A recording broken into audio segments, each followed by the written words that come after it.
datang ya. Iya, dan memang disebutkan kalau dispepsia yang fungsional itu cuma 15-16% yang sembuh.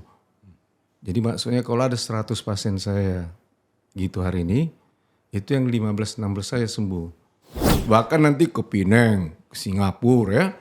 Nah, nanti balik lagi. Dia ibaratnya nggak bisa mengalahkan pikiran dengan hatinya. Gitulah kira-kira.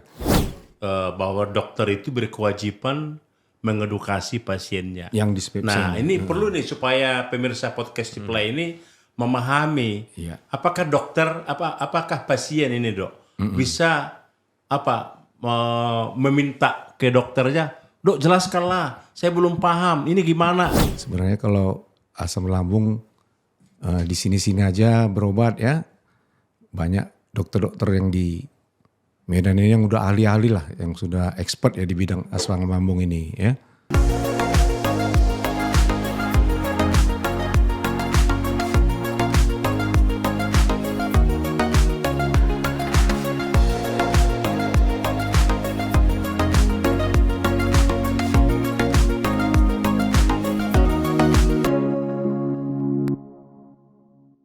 Hai, jumpa lagi dalam podcast Cipla. Nah, bersama saya Bantor Sihombing. Saya didampingi oleh rekan saya Leo Bukit. Wah, ini gimana nih Leo? Sehat? Sehat. Iya, soalnya kita ketemu dokter terus ini. Iya, biar sehat, makin biar sehat sehat, kita. baru makin sehat. Iyalah. Dan pemirsa podcast Cipla, hari ini kita kedatangan tamu yang luar biasa. Saya yakin nanti masukan-masukan beliau akan banyak membantu kita untuk menjaga kesehatan. Iya, karena semua kan pengen panjang umur. Iya, pengen panjang umur. Jadi bersama kita di studio telah hadir Dr. Leonardo Basa Dairi, spesialis penyakit dalam, konsultan gastroenterologi, hepatologi, Pina SIM. Selamat siang, Dok. Selamat siang Pak. Wah, makasih banyak. Dok, saya tahu dokter orang yang sibuk, orang yang selalu senantiasa hari-harinya melayani pasien, melayani masyarakat. Karena untuk memperpanjang harapan hidup kan, orang-orang yang bermasalah. Iya. Jadi hari ini kami mengajak dokter ke podcast ini ingin berbagi ke pemirsa penonton podcast Cipla ini secara khusus tentang yang berkaitan dengan penyakit perut itu ya. Iya, yang bagian perut. Nanti jadi ada banyak yang mungkin kita akan diskusikan, tapi karena kami berdua ini awam, jadi dokter harus menjelaskan ke kami lah nanti. Kalau ada pertanyaan kami, dokter, tolonglah dijelaskan ya, Dok ya, supaya kami dan juga orang-orang yang menonton podcast ini bisa memahaminya. Jadi, Dok, kira-kira yang berkaitan dengan perut, penyakit apa aja yang kira-kira yang sering muncul yang dokter hadapi gitu? Ya kalau kami itu khususnya di bidang gastroenterologi tadi itu berhubungan dengan lambung ya. Lambung ya. Kemudian ada hepatologinya berhubungan dengan hati dan saluran biliar ya. Itu empedu lah. Oh, empedu ya, empedu ya. Oh, berarti ada lambung, ada hati, ada empedu. Nah, itu yang kekhususannya. Termasuk usus-usus itu ya? Iya, usus semua. juga ya. Kalau terkait dengan lambung yang sering muncul keluhan pasien apa itu, Dok?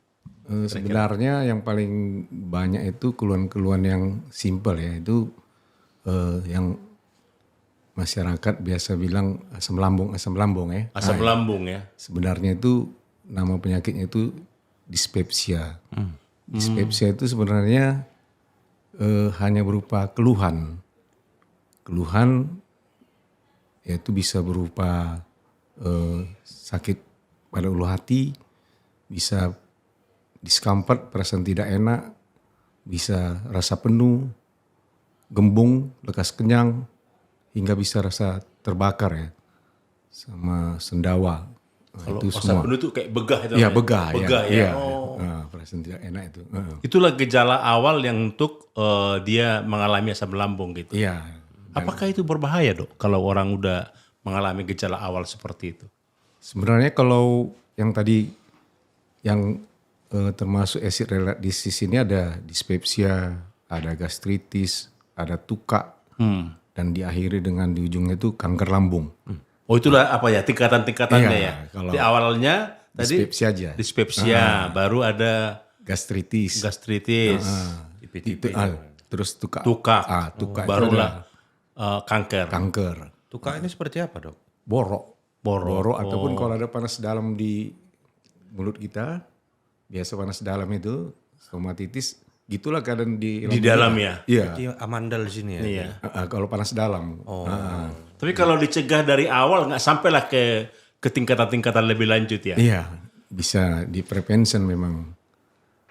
Dan kalau tuka itu umumnya prosesnya lama dan sering dihubungkan dengan ada kuman yang spesifik, yaitu Berarti tukak itu Helicobacter tadi pylori. level 3 ya. Kalau bisa Iya, kata, iya, kalau masih level 3 Iya. ya. Stadium 3 Iya, gitu. kira-kira Udah begitu lah ya.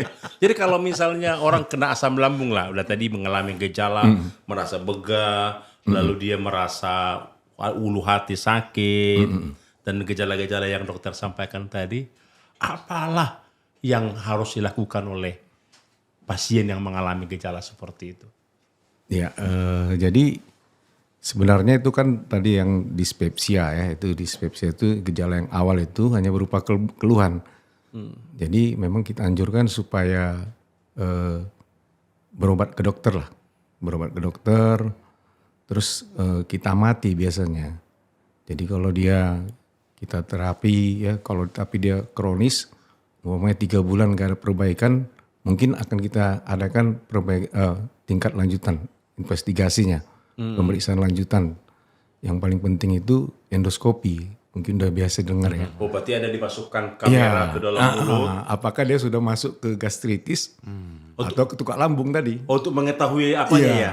tingkatnya. Tingkat penyakitnya gitu.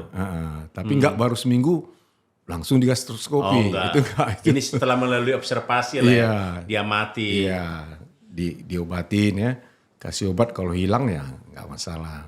Nah, tapi kalau udah terus-terus keluhan ya, sering keluhan ya, kemudian usianya pun udah tua ya, kita takut juga udah terjadi lanjutannya tadi, apakah tuka, apa cancer. Jadi lihat, kita nih dari cerita dokter tadi, kalau ada gejala begitu disarankan cari dokter. Iya. Berarti sementara banyak kawan-kawan kita mengobati sendiri. Iya. Bahaya ini loh. Iya, Jadi banyak kira-kira kan gitu. aman nggak kira-kira kena gitu? Alah udah minum aja obat apa? Obat ini nanti sembuh gitu. Gimana itu dok? Ya, yang kayak tadi sebenarnya kalau awal aja sih nggak ada masalah lah. Tapi kalau udah berulang-berulang sebaiknya ke dokter. Dan biasanya kalau ke dokter juga, kalau udah di ujungnya lah, kalau ke konsultan tadi itu 2 tingkatan yang harus dilakukannya, yaitu endoskopi tadi, gastroskopi sama pemeriksaan Helicobacter pylori sebenarnya, periksa kuman tadi. Kan karena kita takutkan kan kalau udah terjadi cancer. Kalau dia di awal kan umpamanya masih tuka, di tengah pun tuka umpamanya, tapi ada Helicobacter pylorinya, itu di terapi. Dihilangkan lah bakterinya. Bakterinya makan obat 2 minggu udah selesai. Terapi Terus obat ya. terus tukaknya dilihat dia 4-6 minggu udah sembuhnya itu. Nah tapi kadang-kadang udah sembuh, gejala masih terus juga. Yang tadi itu memang gejala ini memang sangat kompleks ya. Banyak berhubungan dengan hal-hal lain juga ya. Bisa karena dari pikiran, gerakan ususnya ya. Banyak faktor lah, sehingga memang penyakit ini yang memerlukan perhatian lah, memang perlu konsultasi. Tapi setelah kena ya. Ya. Tapi awal-awalnya apa sih yang membuat orang terkena ini asam lambung ini? Apa yang membuat gitu? Apakah ini penyakit turunan? Apakah ini kutukan atau macam-macam? Ya kan ya, loh, orang kan bertanya begitu. Apa yang menyebabkan gitu? Nggak bisa dibilang tadi karena patofisiologinya tadi itu banyak tadi itu kan. Oh, karena banyak ya. Bisa nggak misalnya contoh lah perilaku yang umum lah supaya yang ujung-ujungnya perilaku itu akhirnya membuat orang mudah terkena asam lambung. Umpamanya seperti tadi terlambat makan. Itu Terlambat yang paling makan. umum ya. Umum ya. Jadi Malas makan gitu ya, Dok? iya, kalau dia terlambat makan kan asam lambung kita kan udah periodik dia dikeluarkan. Sementara nggak ada makanan yang dimakannya, lambung kita yang dimakannya kan sakit lah rasa. Itu kalau asam lambung itu ibaratnya Rusak lah. panas dia, kayak terbakar kan. Nah, dia itu kan HCl, kalau ibaratnya diletakkan ke lantai pun hitam lantai ini, gitu lah kira-kira. Apalagi ke lambung. Enggak. Jadi periodik dia keluar, kalau ada makanan kan dia, yang diapanya makanan kan, bukan dinding lambung kita. Jadi bagaimana yang orang sedang menjalani puasa itu? Dia kan itu kan nggak makan itu dalam satu hari. Itu bagaimana lambungnya? Pada saat itu puasa itu sakit nggak lambungnya itu? Enggak. Itu memang sudah berapa jam itu kan? 12 jam ya kalau nggak salah ya. Dari jam 4 pagi sampai jam 6 ya. Iya. Nah itu masih bisa. Ditolerir. Iya masih bisa. Bahkan banyak pasien-pasien saya yang gangguan asam lambung gitu, yang ringan lah ya, yang kita tahu belum tuka ya. Bahkan saya anjurkan puasa, bahkan dia bilang hilang gejalanya. Karena memang asam lambung tadi itu banyak dengan pikiran juga kan. Karena orang kan puasa lagi beribadah ya. Iya ibadah. Jadi tenang gitu ya. tenang, terus pikirannya juga mungkin husuk ya, punya motivasi sehingga mungkin asamnya pun rilis ya, tenang, dia nggak keluar gitu ya. Berarti tidak semata-mata karena soal pola makan. Bukan. Itu tadi itu dokter. Iya. Karena ada faktor-faktor lain. Iya. Dan itu bisa beragam ya. Termasuklah tadi soal pikiran ya. Kalau orang lagi tenang, dia nggak bermasalah. Gitu. Iya. Tapi begitu dia mengalami stres, dia akan bermasalah. Berarti dok, yang saya tangkap tadi dari penjelasan dokter, penting sekali bagi pasien, juga bagi pemirsa podcast Cipla, untuk mengetahui level penyakitnya. Itu tadi kata Iya. dokter Leo tadi. Harus tahu dulu apakah dia Dyspepsia, ya. lalu Gastritis, gastritis, tukak, lalu Cancer. atau kanker. Iya. Nah, dan itu perlu apa kan ya dok ya? Perlu Dievaluasi. diagnosanya kan? Iya, diagnosa. Dipastikan dulu Iya, kira-kira iya. ini Di mana kita? di mana yang bermasalah. Nggak, jangan pintar-pintaran. Karena orang Indonesia ini pintar-pintaran kan? Jadi dokter tadi sebelum kita podcast ini ada tadi cerita dokter ketemu pasien yang malah berobatnya malah ke dukun. Kok bisa seperti itu? Iya. Apa ada benar itu? Benar. Ini dokter benar. tadi sampaikan Iya. tadi. Oh ya. Kita heran, kok bisa ya? Bisanya kan orang kena guna-guna atau kena apa gitu. Kok bisa begitu seperti itu? Jadi kan dispepsia ini sangat mengganggu deh. Nah, yang paling apanya lagi buat kita sebenarnya udah disebutkan kan, dia tidak ada gangguan gangguan anatomi ya, nggak ada gangguan daripada saluran cerna inilah. Diperiksa Aman ya. aman, terus biokimianya ya, enzimnya semua aman ya. Nah, cuman gangguan fungsi aja. Nah, kayak disebut dispepsia fungsional. Tapi dia sangat mengganggu. Ya bayangkan aja kayak ibaratnya kita rasa sakit atau begah, mau makan udah kenyang sedikit. Iya. Nah, tentu kan sangat tidak enak. Ini kan langsung umum, bahkan seperti yang tadi itu 40-60% tuh pasien datang ke klinik-klinik dokter itu karena keluhan dispepsia tadi yang masih tahap 1 tadi. Dari tahap awal ya. Berarti mayoritas masih itu ya yang datangnya. Iya, dan memang disebutkan kalau dispepsia yang fungsional itu cuma 15-16% yang sembuh. Jadi maksudnya kalau ada 100 pasien saya gitu hari ini, itu yang 15-16 saya sembuh. Atau sekitar 1 atau 2 orang aja gitu ya. Dari 100 orang cuma 15. 15. Kenapa dibilang sembuh? Karena dia kita kasih pengertian, kita terapi, terus kita berikan pengertian bahwa ini nggak ada bahayanya begini. Dia yakin dan dia nggak cari dokter lagi. Yang lain? Yang 84 ini itulah shopping dokter. Shopping dokter. Wah ini menarik ini. Bukan ke pelajar aja orang shopping. Iya, Dan Leo. coba lah perhatikan kawan-kawan kita Shopping kalau ada dokter sakit. ya. Shopping dokter. Bahkan nanti ke Pineng, ke Singapura ya. Nah, nanti balik lagi. Dia ibaratnya nggak bisa mengalahkan pikiran dengan hatinya. Itulah kira-kira. Padahal dia sebenarnya masih di awal Iya. masalahnya. Iya. Tapi dia sopeng dokter ya, Iya, udah keliling kemana-mana. Nah, karena terganggu kali ya. Nah, ada bahkan pengalaman saya, pasien saya itu dia itu pedagang tuh sampai dia tutup ininya, dan kalau kita datang sembuh, 2 hari lagi Kambo. kambuh, minta tolong datang ke rumah, sembuh gitulah, 1 hari 2 hari. Jadi Dia yang terganggu. 15% lagi, apa yang menyebabkan mereka jadi sembuh? Memang kan waktu dia kumat itu, waktu datang penyakitnya dikasih obat-obat untuk asam lah, tentu udah reda dia kan, dan kita kasih penjelasan sehingga dia bisa mengerti, oh bahwa ini nggak ada apa-apa, dan kalau datang ya udah makan aja obat, memang nggak ada apa-apa ya kan. Jadi dia nggak cari dokter lagi, dia bisa. Memang salahnya kita ini yang sering kita perhatikan bahwa kami orang medis sering kalau lihat itu pasien, oh ya ini makan obat gitu aja, nggak diterangkan dia. Tidak ada penjelasan, ya. Edukasi tidak ada. Sementara di literatur itu dibikin bahwa salah satu itu reassurance apa semua lah harus dikasih, dijelaskan sampai metode pengobatannya, rencananya sama pasien supaya pasiennya bisa yakin gitu. Nah ini saya sangat tertarik ini dok, bahwa dokter itu berkewajiban mengedukasi pasiennya. Yang dispepsia. Nah ini perlu nih supaya pemirsa podcast Cipla ini memahami, Iya. apakah dokter, apakah pasien ini dok bisa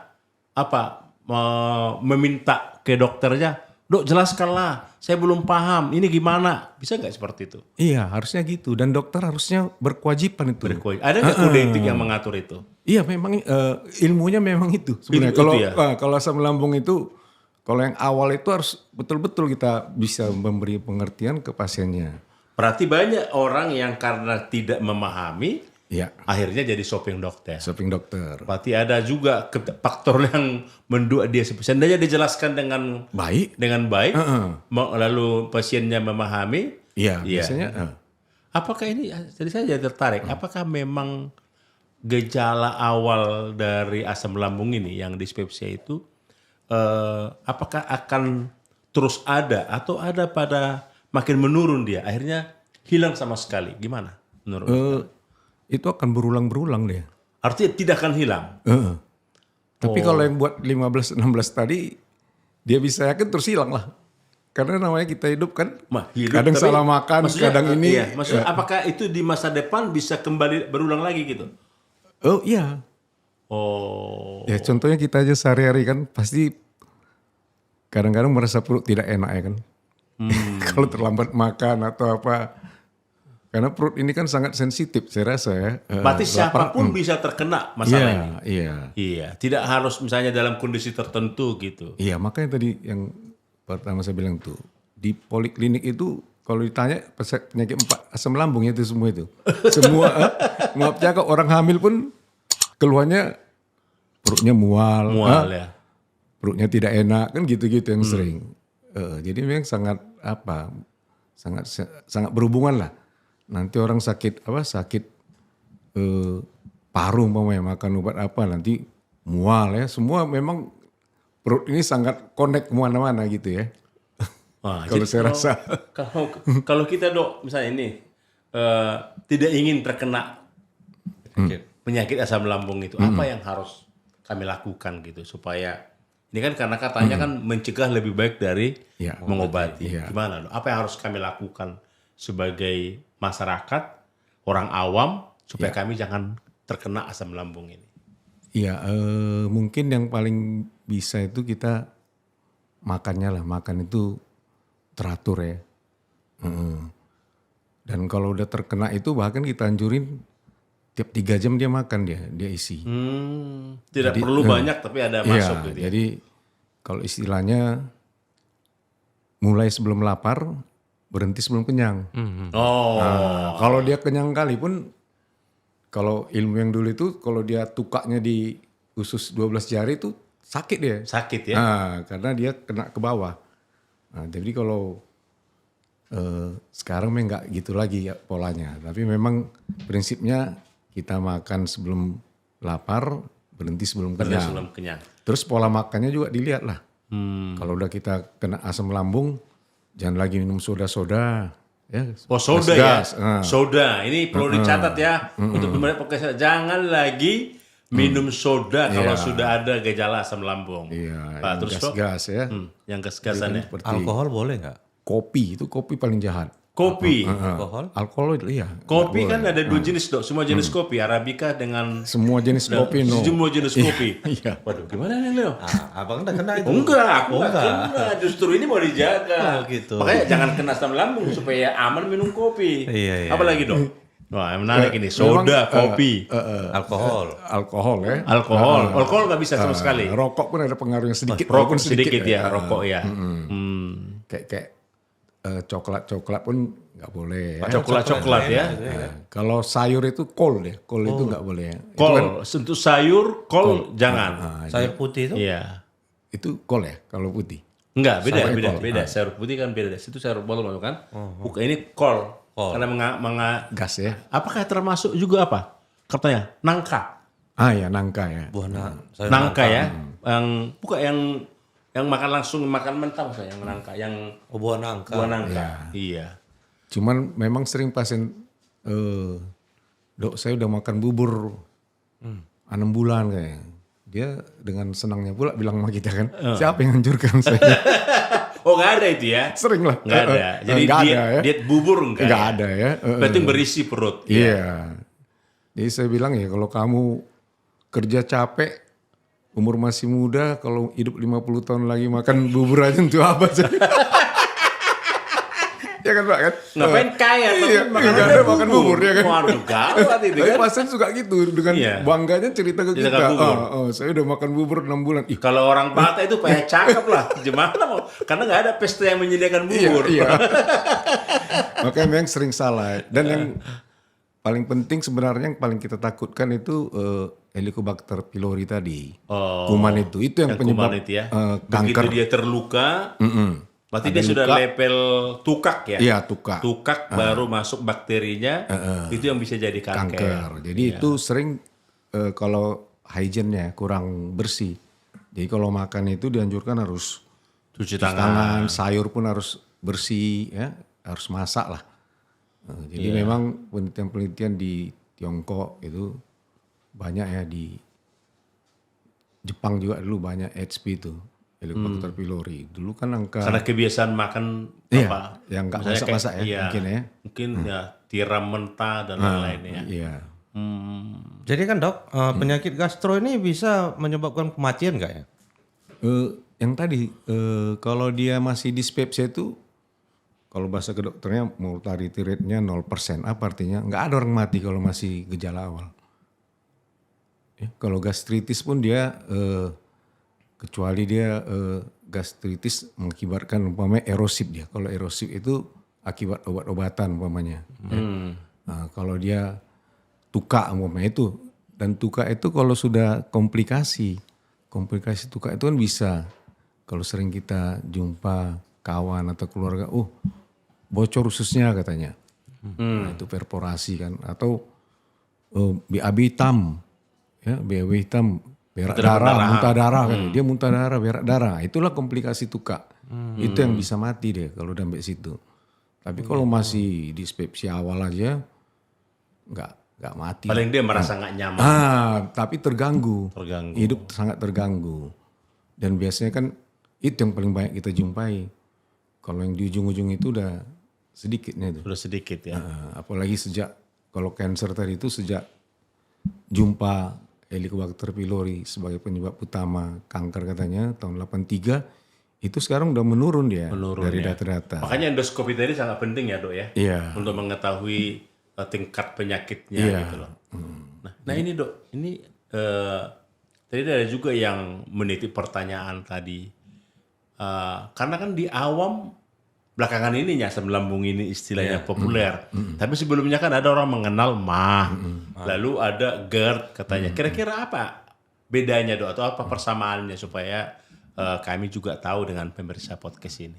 Banyak macam nama. Beda-bedanya GERD dengan asam lambung, dengan MAH gitu, dok. Beda nama aja tuh. Kalau Beda nama aja. Ahlinya lah kita. kalau GERD itu lebih spesifik dia. Jadi Lebih spesifik ya. kalau GERD itu reflux dia. Jadi isi di lambung ini naik ke atas, asam di lambung ini naik ke atas. Jadi bisa kena ke esophagus ya. Terus bisa kena sampai ke gigi dia. Kalau dia yang berat tuh ke gigi bisa sampai giginya hitam ya. Bisa laringitis ya. Infeksi faringitis, bisa batuk-batuk. Nah ini kalau GERD ini. Nah, dia gejala awalnya itu sebenarnya paling spesifik itu heartburn namanya, rasa terbakar. Oh Jadi dia rasa terbakar ya? Di dada Iya, aja. di Iya, dada. sama sendawa Dan ini lah. bisa naik Ke atas di asamnya tuh. asamnya ya. Yang kayak tadi saya bilang kalau asam itu diletakkan ke lantai aja hitam ya. Bisa hitam, Ah, apalagi dia makanya di giginya dalam hitam. ya. Bisa. Bisa hitam, itu terbakar ya. Iya. Jadi dia lewat naik kena ke esophagus pun bisa kena ke larynx ini, ke faringitis lah. Kalau mah itu istilah umum atau apa? Mah itu sebenarnya istilah umum ya. Untuk semua jenis ya, Di luar GERD sebenarnya. di luar GERD ya. Iya. GERD ini pun akhir-akhir ini aja tuh. Oh, Jadi kalau dibuka pun status-status dokter-dokter itu jarang ya dia bikin GERD itu. Biasanya paling kayak tadi discomfort, dispepsia, lambung gitu aja. ya. Karena GERD ini sebenarnya dampak ya. Iya. Karena masalahnya di lambung naik ke atas asamnya sehingga dia kena ke dada, ke tenggorokan sampai ke bagian mulut gitu. Iya. Dan umumnya nih di negara-negara maju lah yang banyak. Nah, lagi ini tadi kami udah tanya gitu, tapi kami akan pertegas lah gitu loh. Seberapa aman orang mengalami asam lambung ini dari dispepsia, gastritis, kayak tukak, makan obat bebas yang banyak dipromosikan di mana-mana gitu. Iya, memang Makan beli sendiri nggak ke dokter. makanya Mungkin malas dia itu ke dokter. sebetulnya seperti yang tadi yang saya sampaikan, kalau orang di luar sana kan nggak tahan sakit ya. Jadi memang disebutkan itu resep ataupun obat yang paling banyak digunakan di dunia ini adalah obat menghilangkan rasa sakit. NSAID namanya, non steroid anti-inflammatory disease tadi. Jadi itu yang paling banyak dipergunakan. Jadi itu sebenarnya penyebab asam lambung ini bisa salah satu juga Justru memicu memicu. anti nyeri tadi. Iya. Bisa Padahal itu jadi banyak tukak, dijual. bocor. Iya. Iya. Dan kalau orang-orang luar tadi lah, dia mana mau dia rasa sakit, sedikit sakit beli obat bebas, makan obat sakit ya kan. Kita aja pun kan kalau sakit kepala pergi aja, gak usah ke dokter. Nah, padahal itu dampaknya kan merusak lambung dia. Nah, banyak yang bikin lambung ini juga sebenarnya, seperti obat jantung yang lama dipakai, umpamanya prolong ya, obat rematik itu ya. Nah, itu bisa mengakibatkan asam lambung tadi, tapi udah sampai tingkat-tingkat tukak, perdarahan, sama komplikasi. Baik pemirsa podcast Siplah, sebelum kita melanjutkan podcast kita ini, perlu kami ingatkan untuk dukungan dari Bapak Ibu Saudara sekalian untuk like, komen, share, bahkan subscribe podcast Siplah ini di YouTube sehingga kami tetap bisa hadir untuk Bapak Ibu Saudara sekalian menghadirkan konten-konten yang berkualitas. Tadi pesan penting dari Dr. Leo bahwa tidak dianjurkan ya, bahkan cenderung berbahaya mengkonsumsi obat-obat anti nyeri di luar resep dokter karena itu bisa berdampak terhadap rusaknya lambung. Jadi jangan sembarangan ya minum obat anti nyeri tanpa resep dokter. Jadi tanya dulu ke dokter apakah cocok atau tidak. Baik dok, kita lanjut perbincangan kita. Baik. Dok, tadi dokter udah sampaikan gejalanya, udah sampaikan gimana bang kalau misalnya ternyata asam lambung itu ada tingkatan-tingkatannya. Nah ini dok, sebenarnya ini menunjukkan keawaman masyarakat. Belakangan ini kan sering kali muncul di media-media sosial orang-orang mati muda. Katanya karena asam lambung. Benarnya nih dok? Iya. Sebenarnya ada yang ini asam lambung makanya dia meninggal. Apakah benar dokternya yang menegakkan diagnosa seperti itu, atau kami pasien ini atau keluarga pasien ini yang pintar-pintaran menyimpulkan penyebab kematiannya gitu loh. Gimana ini Dok? Supaya clear dulu sama penonton podcast Sipla ini. Makanya tadi yang saya sampaikan itu kan, kalau dia masih di level dispepsia itu, dispepsia fungsional itu mortality rate-nya 0%. Nggak ada orang mati karena. Nggak ada orang mati ya. Tapi kalau udah lanjut dia udah jatuh ke cancer atau dia sudah di tingkat tuka ya atau ulkus itu terus mengalami komplikasi dia, bocor dia, atau perdarahan tak bisa berhenti, tinggalkan endoskopi terapeutik pun kan, di clipping dia masih terus berdarah, ya, ataupun bocornya hebat, nah itu bisa mengakibatkan kematian. Nah, tapi kalau cuman asam lambung biasa, tidak mengakibatkan kematian lah, 0% itu ya. Tidak benar ya Dok. Jadi teman-teman, iya ya sambil kita minum dulu ya. Minum dulu Dok. Biar jangan. Memang sering salah pengertian saya lihat. Yang pasti bukan air soda Dok. Iya, bukan air soda. Soalnya ini ada juga pertanyaan nih Dok. Ini kan tadi dokter udah sebut air soda, kan jangan alkohol jangan tadi itu kan. Apalagi tadi Minuman boba. Apa kalau minuman boba gimana? Boba. Yang manis-manis. Tahu Dok, yang manis-manis. Enggak masalah. Nggak masalah. Boba kan sering dijual di luar itu. Iya, enggak. Nggak masalah ya. Jadi- Makanan-makanan yang manis gitu. Jadi memang sering juga pasien Nanyakan itu ini dia. aja saya bilang, jangan semua kok nggak makan. Saya bilang, Tadi pun saya jadi terganggu. Iya, yang disebut tadi kolnya kan? Iya. Jangan jadi sawi putih enggak. Iya, jadi kalau saya makan nganjurkan gini, pokoknya kau makan semua makan yang sehat. Iya. Yang nggak boleh itu yang nggak sehat. Yang nggak sehat, Yang sehat jangan dimakan, itu aja ya kan. Berarti manis-manis boleh di Boleh. Boleh, kalau nggak ada sedikit gula ya boleh aja kan. Iya. Yang manis itu yang nggak boleh makan nangka karena ada gasnya. Durian juga nggak boleh. Durian gimana Dok? Ada gasnya. Kalau Berlebihan mungkin nggak bisa ya. Iya. kalau saya malah kalau di buku nggak ada yang bilang durian. Nggak ada buku ya. Iya. Oh, nggak ada. Cuman mungkin jangan berlebihan lah. Udah tahu asam lambung dia ya. Karena Itu banyak kan ini Dok. sensitif perutnya berarti. Iya. Memang dia kalau salah makan sedikit terus nggak enak ya kan. Kalau netizen kan sering pinter Dok. Iya, Iya, iyalah, sering. iya. Dia bilangnya durian membuat kolesterol gitu. Gimana? Makanya kayak saya bilang dengan bangganya dia jumpa lagi kita, saya Dok udah 6 bulan. Udah makan 6 bulan bubur." tidak Ih, tidak siapa hanya yang makan nyuruh kau bubur. Nah, Kalau terus makanan punya pedas Dok gimana? Makanan ada pedas. penelitian sebenarnya itu penelitian di India dulu. Jadi pasiennya tuka dia.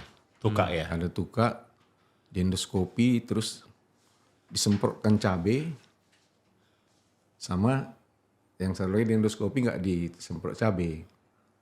Terus dilihat 2 minggu lagi, 6 minggu lagi di endoskopi lagi ya sama-sama sembuh gitu. Nah, cuman kalau kita makan cabai kan udah tahu tuka sakit mungkin kan kayak Iya, panas dalam ya. pedas ya, Tapi iya. kalau proses ininya Enggak ya. enggak. Kalau karena ada terlukanya di dalam makan cabai makanya Pedas dia Pedas, kan sakit iya. dia kan jadi sakit Nyeri kan. dia, nyeri. iya. Tapi untuk memicu tidak. Tidak seperti Tidak, Tapi ya. janganlah berlebihan. Oh iya, Nanti benar ya. banyak terlewat. Semua yang berlebihan enggak lah. Yang berlebih-lebihan jangan. Sampai makan cabai 1 piring. Iya. begitu. Itu udah nggak Wah. betul itu. Iya kan? Iya kan? Udah nggak betul itu namanya. Kan sering itu di TikTok juga. Biasanya di TikTok kan makan gitu loh. Gara-gara mau challenge kan, makan cabai banyak-banyak. Wah. Dan itu mungkin 1 di antara 100.000 mungkin kan. Nggak perlu kita contoh lah ya, kalau nggak baik kan. Tapi yang pasti makan cabai yang secukupnya Iya, untuk tidak masalah ya. mengenakkan selera makan Iya, kita tidak ya masalah boleh. ya. Jadi Dok, ini mungkin apa sebelum kita, karena kami pengen lama-lama dengan dokter karena cuman kami tahu waktu dokter kan banyak ya, terbatas ya. Masih banyak pasien-pasien nunggu bodoh pasiennya dokter. Tapi ada satu pertanyaan sebelum kita nanti dokter menyampaikan closing statement untuk penonton podcast kita. Kira-kira bagi penderita asam lambung, diet seperti apa yang mereka akan lakukan gitu loh. Misalnya pola makannya, apakah tadi sudah dokter udah sebut makanan yang dihindari. Kalau yang lain gimana? Apakah misalnya ampasiat 5 sempurna atau bagaimana gitu loh makanannya? Jadi sebenarnya yang tadi itu paling prinsip itu berhenti sebelum kenyang mulai sebelum lapar. Mulai sebelum lapar. Ya, jadi sebelum Jangan nunggu lapar dulu. sebelum asamnya keluar, karena kalau udah sakit langsung ke otak juga kan, udah payah terpaksa harus makan obat lah, atau cari dokter kan, karena udah terganggu terus dia. Jadi itu dulu yang pertama, kemudian polanya sedikit-sedikit. Nah, jadi gak usah terus banyak-banyak lah ya. Artinya bisa nyampet kali makan tapi jangan terus penuh-penuh Iya, gitu loh. kalau kayak kita itu sering anjurkan per 3 jam. Jadi maksudnya Per 3 3 jam jam, itu di tengah-tengah pokoknya makan pagi, siang, malam ya kan. Di Untuk tengah-tengah, yang penderita tadi ya. di tengah-tengahnya kita bisa makan umpamanya terisi aja, goreng kayak atau biskuit sebiji. Nah, jangan sampai kosong dia. Pokoknya per 3 jam ya. bahkan- Kalau dia sudah pasiennya asam lambung ya. Bahkan ada pasien itu kan terbangun katanya malam tiba-tiba sakit ya. Jadi malah kan kita anjurkan sebelum tidur makanlah sepotong roti atau apa gitu. Dan umumnya biasanya baik ya. Jangan tidur dengan perut kosong ya. Dan jangan berlebih-lebihan lah. Umpamanya tadi kalau mau makan cabai sedikit boleh, mau apa ya. Dan makanan yang sehat-sehat ya. Jadi jangan umpamanya mau bisa kata dokter cabai banting banyak ya. Ya kan kita yang disalahin ya kan. Betul. Jadi hanya untuk bikin, karena ada orang kalau kayak pasien saya ada itu kan. Saya kalau nggak makan cabai nggak bisa makan dok. Ya udah makan aja. Makan secukupnya saja. Cukupnya lah, jangan pula. Jadi menimbulkan sakit ya gitu. Oke. Baik dok, kita akhirnya Di penghujung di penghujung acara ini kita akan mendengarkan closing statement, semacam imbauan lah dok.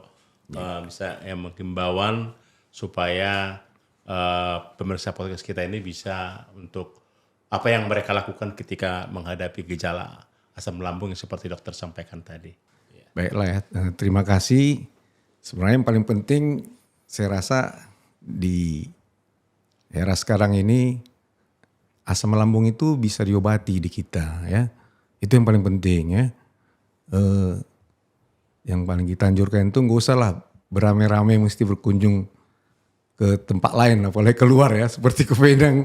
Rasanya sedih juga ya. Padahal itu bukan penyakit yang sesuatu yang luar biasa ya. Jadi sebenarnya kalau asam lambung di sini-sini aja berobat ya.